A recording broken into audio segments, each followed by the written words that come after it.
Hello tax payer. आज का topic है document requirement for GST registration. क्या क्या होता है।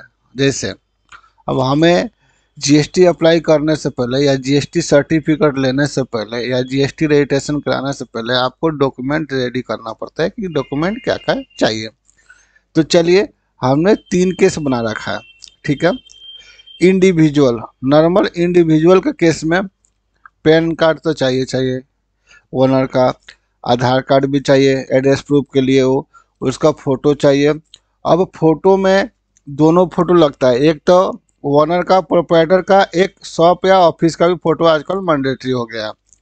बिजली के बिल, इलेक्ट्रिसिटी बिल अगर नहीं है तो गैस कनेक्शन का हो, टेलीफोन का बिल हो या हाउस टैक्स का चालान हो जिस पे एड्रेस प्रॉपर हो। ठीक है। और मकान मालिक का नाम। ठीक है। मकान मालिक का नाम। ठीक है।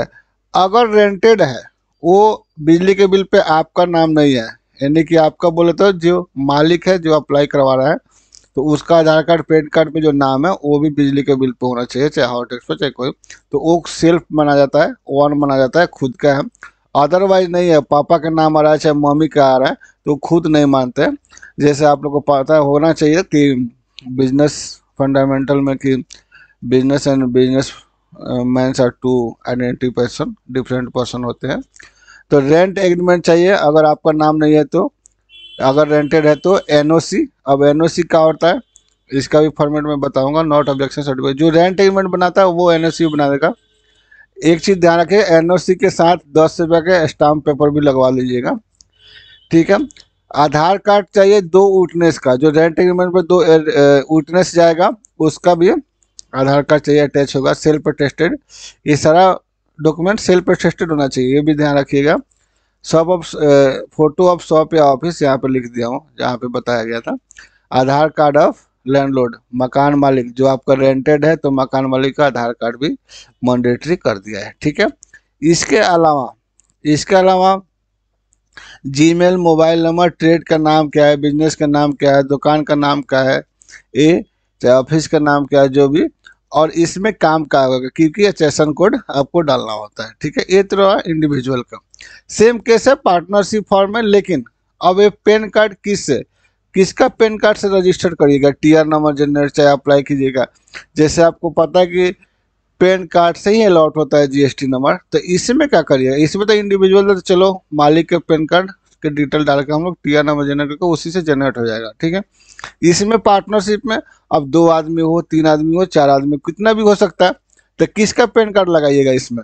तो और जो ईच एंड एवरी जो पार्टनर है उसका तो डिटेल जाएगा, लेकिन इसमें क्या करिएगा, पार्टनरशिप डीड में सबसे पहले आपको क्या करना है कि पार्टनरशिप डीड एक बनेगा पार्टनरशिप फर्म का, उसमें पूरा एक कौन बनाएगा, जो रेंट एग्रीमेंट बनाता है वही बनवा देगा। ठीक है। 100 रुपया 150 के लिए पार्टनरशिप डेट, उसमें टोटल कैपिटल डलवा दीजिएगा, स्टार्टिंग डेट डलवा दीजिएगा, कौन पार्टनर है, कितना पार्टनर है, शेयरिंग रेशियो क्या है। ठीक है, सारा कुछ। और इसी के बेस पे एक पैन कार्ड का फॉर्म भर के अप्लाई करना होगा। पैन कार्ड ये पार्टनरशिप डीड का, ये इसी का फोटो को भी लगा देंगे तो इसमें ये पैन कार्ड बन के आ जाएगा। फॉर्म नंबर 49A होता है। ठीक है। अब इसमें सब पार्टनर का पैन कार्ड चाहिए, आधार कार्ड चाहिए, फोटो चाहिए। अब बिजनेस कहाँ पे करना है उसका बिजली का बिल चाहिए, चाहे गैस कनेक्शन का, चाहे हाउस टैक्स का चालान चाहिए, चाहे टेलीफोन का बिल चाहिए, चाहे हाउस टैक्स का चालान चाहिए, कुछ भी हो जिसमें एड्रेस प्रॉपर हो और मालिक का नाम आता हो। अगर रेंटेड है तो वही रेंट एग्रीमेंट, एनओसी, फिर 2 विटनेस तो चाहिए, फोटो ऑफ शॉप या ऑफिस ये भी चाहिए, आधार कार्ड ऑफ लैंडलॉर्ड का भी चाहिए, Gmail, mobile number, trade name, objective of trade, ये तो चाहिए। ठीक है। इसमें 2 चीज़ एक्स्ट्रा है, पार्टनरशिप डीड बना के उसी के बेस पे पैन कार्ड अप्लाई होगा। इसी के पैन कार्ड पे टीआर नंबर जनरेट होगा, टेम्पोररी रेफरेंस नंबर, वो भी बताएंगे अभी आगे चल के। अब आते हैं एलएलपी हो, private limited, public limited company हो, ये है जो आरओसी के साइड से, एमसीए के साइड से जो बना हुआ है। तो आरओसी है, सर्टिफिकेट ले लेंगे, इसी में इसका पैन नंबर भी होता है, टेन नंबर भी होता है, इनकॉर्पोरेशन डेट भी होता है, एड्रेस भी होता है। तो इसमें अलग से भी लिख दिया हूँ पैन नंबर ऑफ कंपनी। ठीक है। और pan card each and every director का चाहिए, आधार कार्ड भी चाहिए, dean number, director identification number, जब कंपनी बनता है तो ये होगा, अगर नहीं होगा तो एमसीए के साइट पे मास्टर डाटा में जाकर कंपनी सर्च कीजिएगा, नीचे सब दिखा देगा कितना डायरेक्टर है, कितना किस किस का क्या डीन नंबर है। फोटो चाहिए सब डायरेक्टर का, इलेक्ट्रिसिटी बिल वही, नहीं है तो गैस कनेक्शन, हाउस टैक्स का चालान, टेलीफोन बिल कुछ भी हो, अगर रेंटेड है तो रेंट एग्रीमेंट, एनओसी, विटनेस 2 चाहिए, फोटो ऑफ शॉप या ऑफिस से तो चाहिए जीएसटी के लिए, और आधार कार्ड चाहिए मकान मालिक का अगर रेंटेड है तो, Gmail, mobile number, trade name, objective of trade.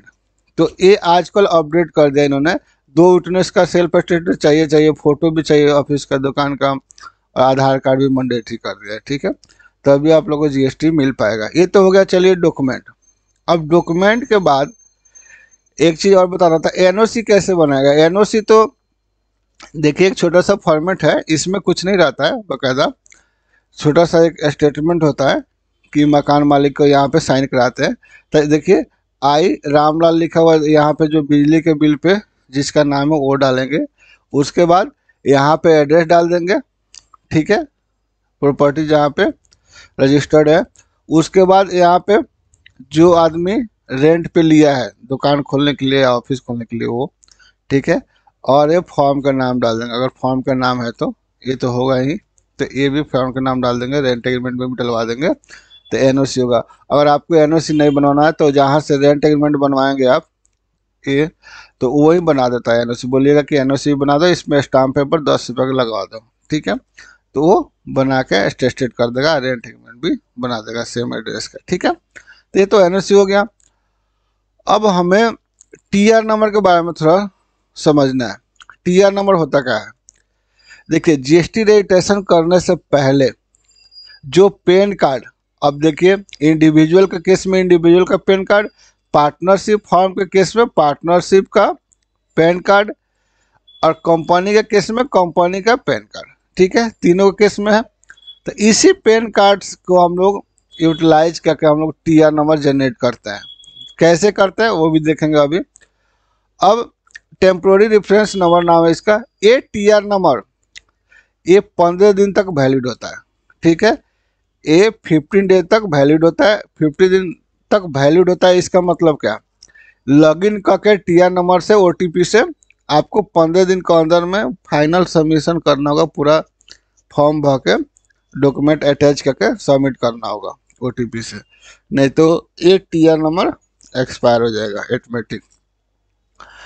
एक चीज़ और बताना है कि अगर मान के चलिए इंडिविजुअल है चाहे पार्टनरशिप है कुछ भी हो, कहीं का भी आदमी हो, बिहार का हो, हरियाणा का हो, यूपी का है, लेकिन बिजनेस हमें कहाँ करना है, दिल्ली में, तो ध्यान से देखिएगा, जहाँ पे बिजनेस प्लेस है उसी के बेसिस पे, यानी कि लिख देंगे on the basis of business address, उसी का एड्रेस का आपका बिजली का बिल चाहिए।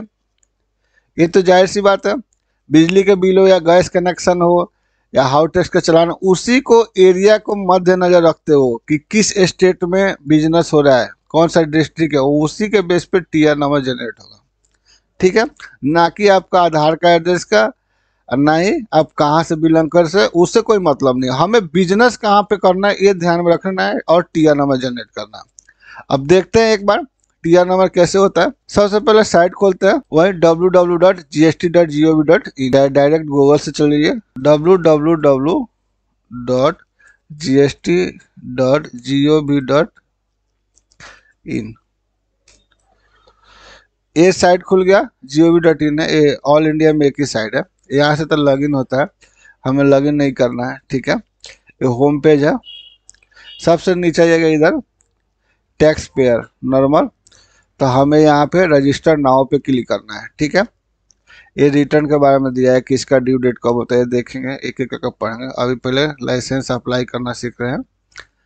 रजिस्टर नाउ पे क्लिक किए, उसके बाद देखिए जिसने टीआर नंबर जनरेट कर लिया है उस पर यहाँ पे टिक लगाएगा, टेम्पोररी रेफरेंस नंबर डालेगा, कैप्चर डालकर ओटीपी डाल से लॉगिन करेगा, लेकिन हमने फर्स्ट टाइम कर रहा है। अब देखिए एग्जाम्पल बता रहा हूँ, इसमें ये पूछा है आई एम आप कौन हो, इसमें बहुत सारा कैटेगरी है।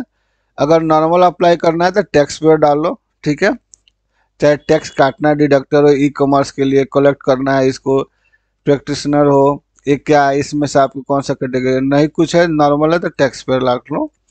कौन सा स्टेट में बिजनेस करना है आपको, यही ध्यान से देखिएगा। जो बिजली का बिजली का बिल हो जहाँ का, दुकान का, ये बिजनेस प्लेस का ही ध्यान रखिएगा कहाँ का है, ना कि आपका एड्रेस का। ये बार बार बता रहा हूँ, ध्यान रखिएगा कि जहाँ बिजनेस करना है उसी को मद्देनजर देखते हुए आपको टीआर नंबर जनरेट करना है। नहीं नहीं तो क्या होगा, जब टीआर नंबर लॉगिन करेंगे ना तो वहाँ पे जब एड्रेस डालेंगे दिल्ली का, मान के चले टीआर नंबर यूपी का मैं हूँ, यूपी का जनरेट कर दिया, लेकिन दिल्ली का जब एड्रेस डालूंगा तो आएगा ही नहीं, दिल्ली का लोकेशन ही नहीं, गलत बता देगा, आएगा ही नहीं। तो इसीलिए ध्यान से कि इसको बिजली के बिल से ही देख के, और मान के चलिए मेरे को दिल्ली में करना है तो यहाँ पे दिल्ली सिलेक्शन करना है, हमें आधार कार्ड पैन कार्ड से मतलब नहीं है यहाँ पे, इसीलिए बिजनेस प्लेस का।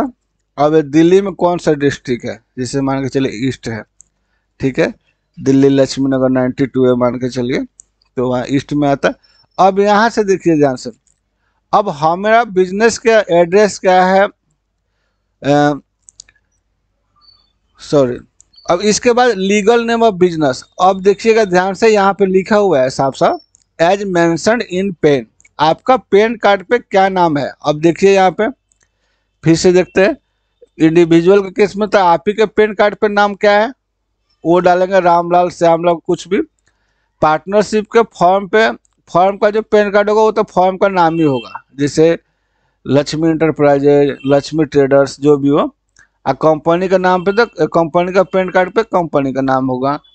तो यहाँ पे वही डालेंगे जो पेन कार्ड पे मेंशन है, वो नहीं डालेंगे कि बिजनेस जिस नाम से स्टार्ट करना है। तो अगर पार्टनरशिप फॉर्म में तो जाहिर सी बात है वो तो सेम ही होगा, कंपनी होगा तो वो भी नाम सेम होगा, लेकिन प्रोप्राइटर के केस में नहीं होता है। प्रोप्राइटर के केस में हम अपन पेन नंबर डाल देंगे, पेन नंबर का नाम डाल देंगे, रामलाल श्यामलाल जो है। अंदर में जब लॉगिन करेंगे तो उसमें ट्रेड नाम का ऑप्शन आता है, वो भी दिखाऊंगा आपको। तो मान के चलिए यार इसमें रामलाल डाल दिया, ठीक है। ये डाटा सही से डालिएगा, क्योंकि ये जो है उसके बाद पैन नंबर डालिए, इस पे पैन नंबर डाल दीजिए। उसके बाद जीमेल मोबाइल नंबर। एक चीज़ और बता देता हूँ, जीमेल मोबाइल नंबर का कोई लिमिट नहीं है, कितनों भी टीआर नंबर जनरेट कर सकते हैं, कितनों आदमी को अगर अप्लाई करना है तो कर सकते हैं। लेकिन ये दोनों चीज़, ये पैन कार्ड के नाम यहाँ पे सही से डालिएगा और पैन नंबर भी, क्योंकि ये दोनों वेरीफाई होता है। ये दोनों चीज़ इनकम टैक्स पे ये पेज लिंक है, अगर दोनों में गलत हो गया तो टीआर नंबर जनरेट नहीं होगा, मिसमैच आ जाएगा, ठीक है, तो होगा ही नहीं जनरेट। चलिए उसके बाद कैप्चर डाल के प्रोसीड कर दीजिए। प्रोसीड करते टाइम फर्स्ट टाइम जब हम टीआर नंबर जनरेट करेंगे, तो टीआर नंबर जनरेट करेंगे फर्स्ट टाइम तो एक ही बार जनरेट होता ही है, 15 दिन के लिए वैलिड होता है, जैसे कि पता है। तो मोबाइल और जीमेल पे दोनों अलग अलग ओटीपी आता है। उसके बाद टीआर नंबर जनरेट हो गया, उसके बाद लॉगिन करने के लिए मोबाइल जीमेल दोनों सेम आता है, ओटीपी कोई सा भी डाल सकते हैं, ठीक है। तो चलिए एक बार फिर से रिपीट करता हूँ, आई में टैक्स पेयर डाल देना, नॉर्मल करना है तो कौन सा स्टेट में बिजनेस कर रहे हैं वो डालिए, वो स्टेट का डिस्ट्रिक्ट कौन सा है वो डालिए, ठीक है। वो पेन कार्ड पे नाम क्या है वो डालिए, इस पर लिखा हुआ है। पैन नंबर डाल दीजिए, कंपनी है तो कंपनी का नाम, पैन नंबर, पार्टनरशिप है तो पार्टनरशिप के फॉर्म का नाम, पैन नंबर उसका। उसके बाद इंडिविजुअल है तो अपने नाम, और यहाँ पे पैन नंबर डालिए। इंटर लॉगिन करने के बाद फॉर्म का नाम पूछता है, वो भी देखेंगे एक बार। जीमेल मोबाइल नंबर डालिए, फर्स्ट टाइम दोनों ओटीपी अलग अलग आता है, वेरीफाई होने के बाद टीआर नंबर जनरेट हो जाएगा। अब टीआर नंबर जनरेट होने के बाद अब देखिए क्या करना है। मान के चलिए टीआर नंबर जनरेट हो गया, 15 दिन का वैलिडिटी मिल गया, तो ये रजिस्टर नाम पे क्लिक करके अब यहाँ पे नहीं करना है, यहाँ पे क्लिक करना है। अब यहाँ पे किसी का मैं टीआर नंबर देखते हैं लॉगिन करके, उसके बाद कैप्चर। अब देखिए मोबाइल या जीमेल पे ओटीपी सेम है, तो कोई सा भी एक ओटीपी डाल दीजिए, कॉपी करके पेस्ट कर दीजिए। Login, proceed. अब ये लॉगिन हो जाता है। अब इसी फॉर्म का टाइमिंग ना 15 दिन होता है। इन्होंने तो किसी पुराना का था, ये रिजेक्ट कर दिया है ना। तो जैसे ही लॉगिन करते तो यहाँ पे एक्शन कह के आएगा। ठीक है, एक्शन पे क्लिक करके पूरा फॉर्म भरेंगे। ठीक है, तो अभी हमने ज़्यादा कुछ नहीं सीखा, सिर्फ टीआर नंबर जनरेट करना सीखा है। और इसके बाद लॉगिन करने के बाद ये आएगा पोर्टल, ओटीपी से लॉगिन हो जाएगा टीआर नंबर के हेल्प से। अब यहाँ पे पूरा फॉर्म भरेंगे। अब फॉर्म कैसे भरेंगे, कितना फॉर्म भरना होता है यहाँ पे अब नेक्स्ट क्लास में बताएंगे। आज सिर्फ हमने ये सीखना था कि डॉक्यूमेंट क्या क्या चाहिए आपको इंडिविजुअल में, पार्टनरशिप में और कंपनी में। और एनओसी का कैसे फॉर्मेट होता है, एनओसी तो वही बना देता है, रेंट एग्रीमेंट जो बनाता है वो। और टीआर नंबर जनरेट कैसे होता है, इसका वैलिडिटी 15 दिन का होता है। टीआर नंबर जनरेट करेंगे तो ये मद्देनजर रखते हुए कि कहाँ पे बिजनेस करना है, उस एरिया के बेसिस पे हम टीआर नंबर जनरेट करेंगे। ठीक है, तो जो आपको पता चल गया यहाँ से। ठीक है, तो आज के लिए इतना ही है। आप लोग ज़्यादा से ज़्यादा लाइक कीजिए, सब्सक्राइब कीजिए, शेयर कीजिए कि मैं A to Z कॉन्सेप्ट दूँ जीएसटी का। अभी आप लोग को रिटर्न्स भी सिखाना है, कैंसिलेशन, अभी तो रजिस्ट्रेशन चल रहा है, रिटर्न कैसे भरना है, 9(9)C सारा फॉर्म है, कंपोजिशन स्कीम बताना है, आईटीसी रेज करना, रिफंड करना, बहुत कुछ बताना है। तो आप लोग सब्सक्राइब कीजिए ज़्यादा से ज़्यादा।